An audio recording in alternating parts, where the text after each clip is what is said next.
हो सकता है, ये सूत्रों के हवाले से खबर है। 2 दिन के पेरिस दौरे पर जाने वाले थे मुख्यमंत्री उमर अब्दुल्ला।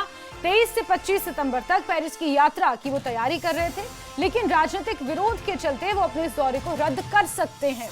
आपको याद दिला दें कि इससे पहले वो चेन्नई गए थे, उससे पहले गुजरात के दौरे पर गए थे। वहां पर टूरिज्म को लेकर मुख्यमंत्री उमर अब्दुल्ला एक्सपेंशन एक तरह से कर रहे हैं। ज्यादा से ज्यादा टूरिस्ट जम्मू कश्मीर पहुंचे। टूरिज्म सेक्टर को विस्तार करने के लिए, उसका एक्सपेंशन करने के लिए मुख्यमंत्री उमर अब्दुल्ला ने इस नीति को अपनाया, जहां वो अलग अलग स्टेट्स का भी दौरा कर रहे हैं। और इस बीच पेरिस का दौरा भी इसी संदर्भ में था, लेकिन राजनीतिक विरोध के चलते मुख्यमंत्री उमर अब्दुल्ला अपना पेरिस दौरा रद्द कर सकते हैं, ये सूत्र बता रहे हैं। 2 दिन के पेरिस के दौरे पर जाने वाले थे। 23 से 25 सितंबर तक पेरिस की यात्रा पर मुख्यमंत्री उमर अब्दुल्ला जाने वाले थे, लेकिन राजनीतिक विरोध के चलते वो ये दौरा रद्द कर सकते हैं, ऐसा सूत्रों के हवाले से खबर मिल रही है।